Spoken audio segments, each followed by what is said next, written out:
faillique. Et nous passons à présent au chapitre social. Les syndicats feront, Patricia, leur rentrée demain. Dans la rue, pour l'emploi et contre la réforme des retraites. Tous n'ont pas répondu à l'appel. La CGT et Force ouvrière sont les deux principaux. On en parle avec nos invités après ce rappel des principales mesures qui ont été proposées par le gouvernement. Julien Gasparuto. Le projet de loi sur les retraites sera présenté la semaine prochaine en Conseil des ministres. Mais Jean-Marc Ayrault en a déjà dévoilé les grandes lignes. À quel âge va-t-on partir? L'âge légal ne change pas. Il reste à 62 ans, 60 ans pour les carrières longues. La durée de cotisation, en revanche, va augmenter progressivement. Pour les personnes nées à partir de 1973, il faudra travailler 43 ans. Qui va payer? Les entreprises et les salariés seront mis à contribution par une hausse des cotisations. Pour une personne au SMIC, ce sera 2,14 € de plus par mois à partir du 1er janvier. Une hausse progressive jusqu'à plus 0,3% en 2017. Le patronat, lui, a obtenu satisfaction. L'augmentation sera compensée par une baisse des cotisations familiales. Enfin, quelles dispositions pour les métiers pénibles?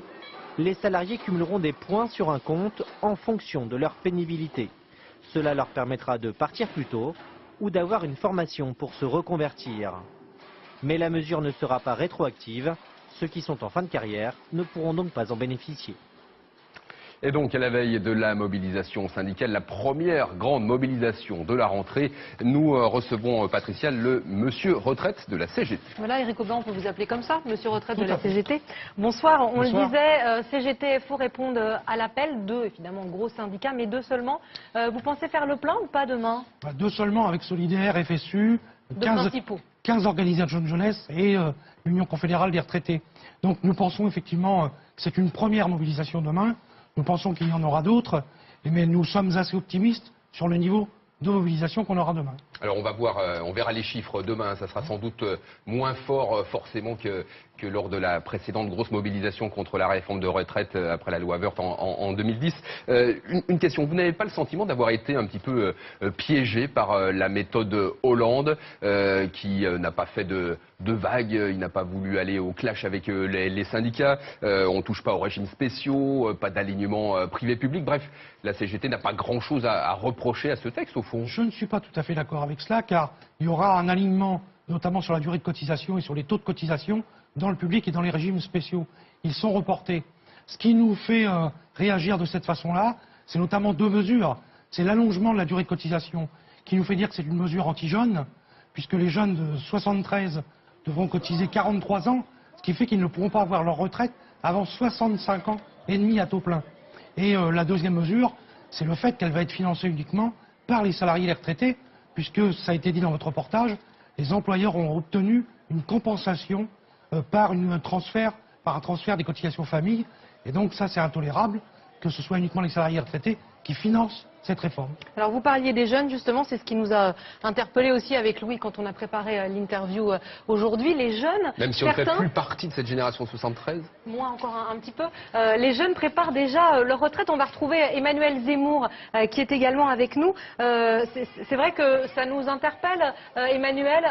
Quand on est né en 73, on pense déjà à ces vieux jours.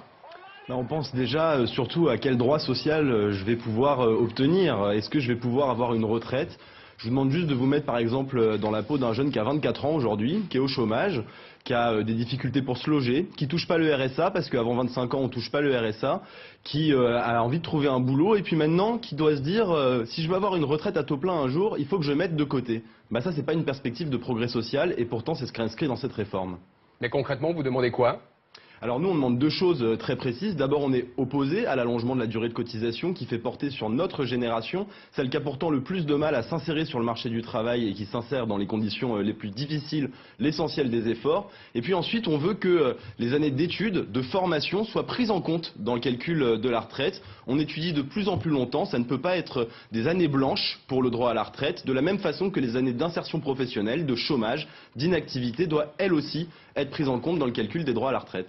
Éric Aubin, est-ce que vous ne faites pas preuve, entre guillemets, d'égoïsme générationnel? Est-ce que, en demandant de ne pas allonger la durée de cotisation, en travaillant pas plus pour les baby-boomers, est-ce que c'est pas justement ces jeunes qui en font les frais? Il ne vous a pas échappé qu'on a un taux de chômage extrêmement élevé et que la situation risque de perdurer dans les prochaines années. Nous, ce qu'on demande, c'est d'avoir un travail de 18 à 60 ans.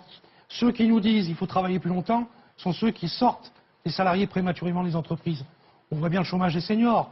On a du mal, quand on a 50 ans, de se réinsérer dans le marché du travail lorsqu'on a été licencié, et on est sorti des entreprises autour de 55 ans, notamment pour ceux qui sont concernés par les métiers pénibles.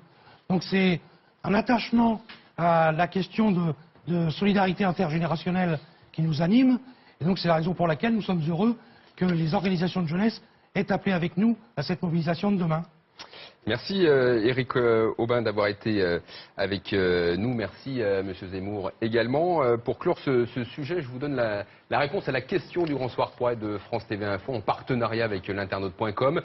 Soutenez-vous la grève contre la réforme des retraites? Oui pour, et ça va vous faire plaisir Monsieur Aubin, 55% des internautes qui ont répondu aujourd'hui, non pour 32% d'entre eux.